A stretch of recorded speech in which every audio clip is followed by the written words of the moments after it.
Ben voilà, Pierre m'a présenté, je m'appelle Simone et j'habite à Calais. Je suis une calaisienne de souche calaisienne, mes parents l'étaient aussi.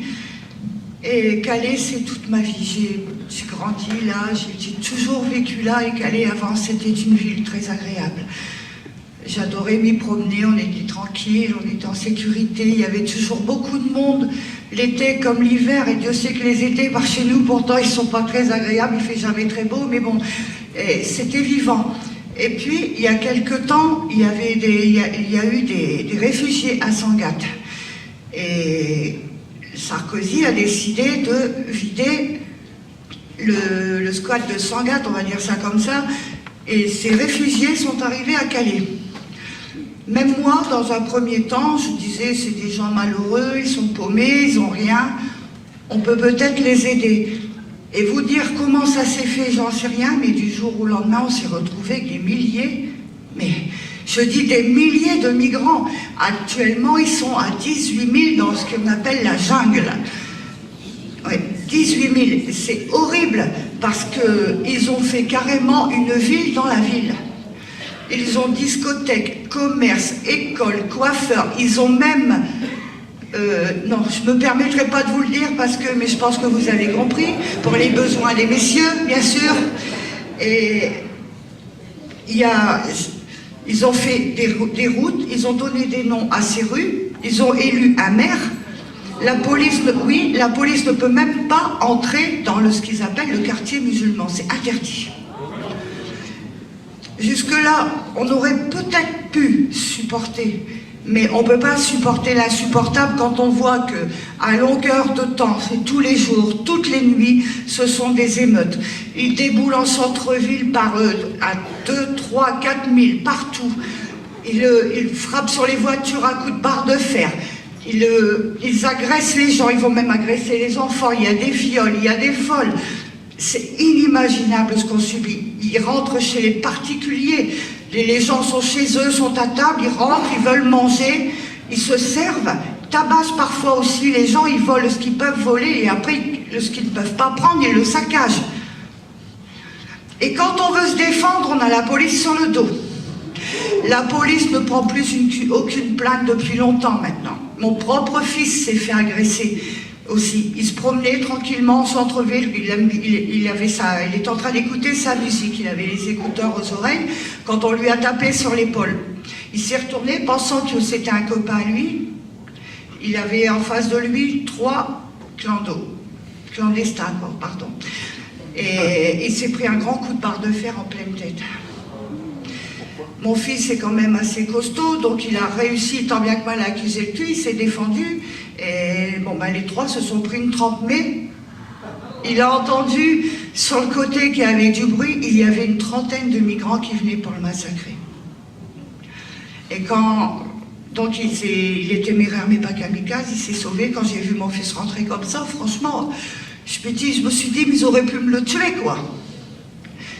Et il n'est pas le seul. Ils agressent les enfants quand ils reviennent de l'école, ou qu'ils partent à l'école, ou qu'ils vont au collège. Ils vont jusqu'à prendre les bus scolaires, montent avec les enfants dans les bus scolaires. Là, il y a le 23 janvier, ils ont fait une grosse émeute à Calais. Ça a été horrible. Ça a duré toute l'après-midi, toute la soirée. Ils ont jusqu'à taguer la statue du général de Gaulle. Ils ont écrit dessus « Nique la France » avec le drapeau de Daesh en dessous. Voilà. Qu'est-ce que je peux vous dire de plus que ce qu'on subit? Ils manifestent parce que sur leurs conditions d'accueil, mais plus on leur en donne, plus ils en veulent. Ils en ont jamais assez. Jamais, jamais, jamais. Quand on les croise, c'est donne monnaie, donne téléphone. Si on ne donne pas, on se fait tabasser. Et ne comptez pas sur la police pour vous aider. Je vous dis, ils ne prennent même plus les plaintes. Quand on veut manifester, on se prend la police sur le dos. Quand on se fait agresser, on va au commissariat de police. Que voulez-vous qu'on vous dise? Ils se ressemblent tous. On ne peut rien faire. Et je ne vous raconte pas de bêtises. Ça, je vous promets. Et moi, personnellement, j'aimais beaucoup avant aller sur ce que j'appelle la tombe de mon fils, c'est à la mer. J'ai perdu mon fils, on a mis ses cendres à la mer parce que c'était son désir, j'ai respecté son vœu. Je disais à mon mari, le soir, emmène-moi sur la tombe de mon fils, j'en ai besoin. Je ne peux plus le faire maintenant, parce que rien que le fait de traverser le centre-ville à Calais, on se met en danger. Le soir comme ça, dès qu'il commence à faire noir, on se met en danger. Je ne peux plus aller là où j'aimais aller pour... Je ne peux plus. C'est pas possible. J'ai peur. J'ai peur. Et on est beaucoup comme ça à Calais. Et ce que je ne comprends pas non plus, ce sont les Calaisiens. Ce sont les Calaisiens. Encore hier, il y a eu une manifestation. On était peut-être une petite dizaine de Calaisiens. Et tous les autres, ils étaient où? Mais la peur n'évite pas le danger.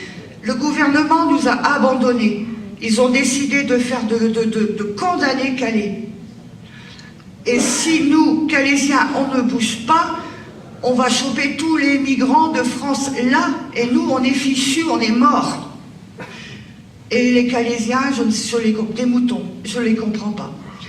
Et hier, donc, j'étais à cette manif, j'étais en plein dedans, avec mon mari, mon fils, des amis. Et il y a eu le général Picmal qui était là. Il a parlé.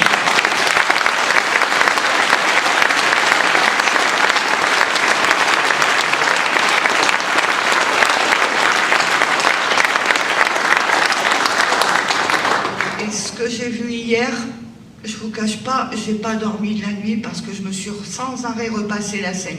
Chose que à la télé, à la radio, ils n'ont pas dit, même pas dans les journaux, on l'a vu se faire arrêter, se faire malmener comme une racaille. Lui qui est quand même une icône, une image de la France, qui mérite tous les respects, tous les honneurs dus à son grade, comme une racaille. On l'a vu se faire plaquer par terre, le policier lui mettre le pied sur la nuque. Je vous promets aussi vrai que je suis devant vous, on l'a vu. Ensuite, ils l'ont traîné, ils l'ont ramassé, ils l'ont emmené, chacun par un bras, ses pieds ne touchaient même pas terre. Et ils nous ont chargés, bien sûr. J'ai eu de la chance d'être là aujourd'hui devant vous parce que mon mari, qui a été assez malin, nous a fait passer par derrière les fourgons de gendarmes, de CRS, de canons à eau qu'il y avait. Sinon, ben, j'étais embarquée, je serais encore en garde à vue aujourd'hui. Et qu'est-ce que j'avais fait de mal? J'étais venue là. Là, pour protester contre l'immigration massive, invasive qu'on subit à Calais. Vous vous rendez compte que même les commerces ont perdu de 40 à 60% de leur chiffre d'affaires, alors qu'avant Calais, c'était une ville florissante, c'était gai, c'était animé, il y avait toujours des étrangers pendant les périodes de vacances d'été, les périodes de fêtes de fin d'année.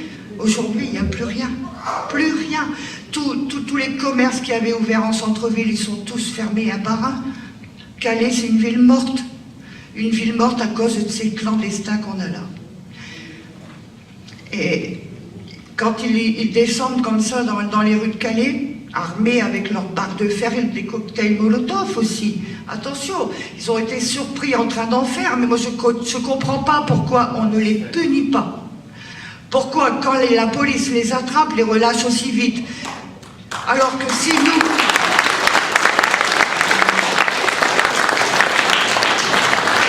Alors que si nous, en tant que Calaisiens, en tant que Français, on a le malheur de faire un pas de travers, on est tout de suite emmené en garde à vue, on est passé sur le grill, on n'a plus le droit à rien, plus le droit. Et parlons aussi de Madame Bouchard, Natacha Bouchard. Je vais vous dire comment je l'appelle, moi, Madame Bouchard. Je l'appelle la limace. Oui, parce que plus le temps passe, depuis qu'elle est élue maire de Calais, plus elle engraisse. Et franchement, elle ne fait rien pour les habitants de Calais. Elle a eu des aides de je ne sais combien de millions d'euros.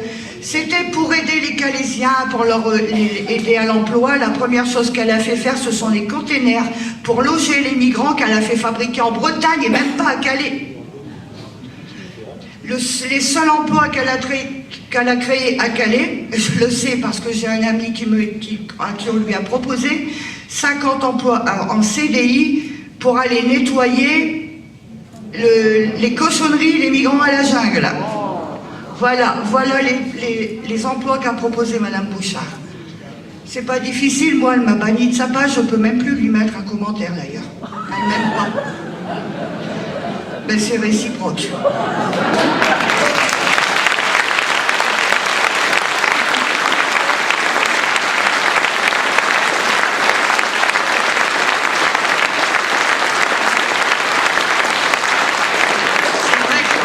Comme disait Pierre, je ne suis pas une intellectuelle, je n'ai pas fait des grandes études parce qu'ayant perdu mon père jeune, j'ai été obligée d'arrêter l'école très jeune aussi pour pouvoir aider. Mais je ne suis pas idiote pour autant.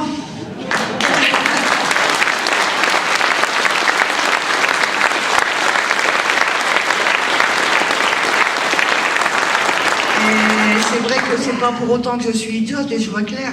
Je sais de quoi je parle et on le vit tous les jours. Tous les jours.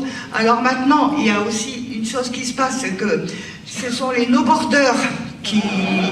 Alors là, les no-borders, c'est la pire racaille qu'il peut y avoir, parce que c'est eux qui poussent les clandestins qu'on a calés à foutre, à mettre le... On va le dire comme ça, le bordel, hein. Mais c'est bien pire que ça. Ils sont aux quatre coins de la ville avec leur talkie-walkie, puis ils leur donnent leurs ordres. J'ai vu les CRS reculer, moi, devant les migrants l'autre fois. Ouais. J'en ai pleuré. Parce que je me suis dit, c'est pas normal. C'est pas normal. On est chez nous, on est dans notre pays, on est dans notre ville. Les CRS devraient plutôt... C'était aux migrants de reculer et pas l'inverse. Pas l'inverse. Alors, ils manifestent parce que, comment donc, ils veulent 2000 € d'argent de poche par mois. Personnellement, moi, je les ai pas. Ça, c'est... Ils veulent une voiture et aussi une maison, bien sûr. Et une maison, parlons-en des maisons. Quand on voit que Madame Bouchard a fait expulser des gens de leur maison de Calais qui étaient auprès de la zone des dunes parce qu'ils étaient... c'était pas vivable pour eux parce que les migrants trop près de chez eux, ils ont subi des agressions, des vols et j'en passe. Elle les a expulsés alors qu'ils payaient leur loyer. Même moi, ma maison, on me chasse de ma maison le mois prochain. On me prend ma maison.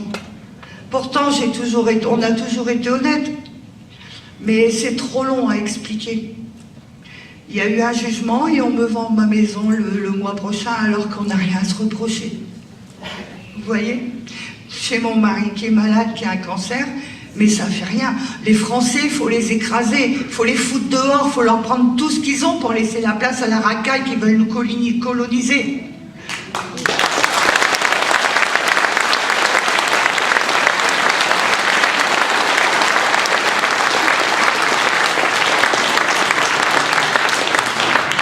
Dont on nous dit que ce sont des richesses culturelles pour nous.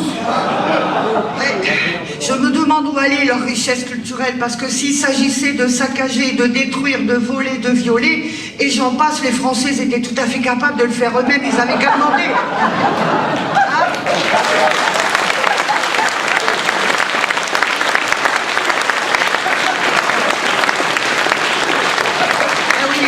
Moi, je parle avec mon cœur, avec mes mots à moi, et voilà, quoi.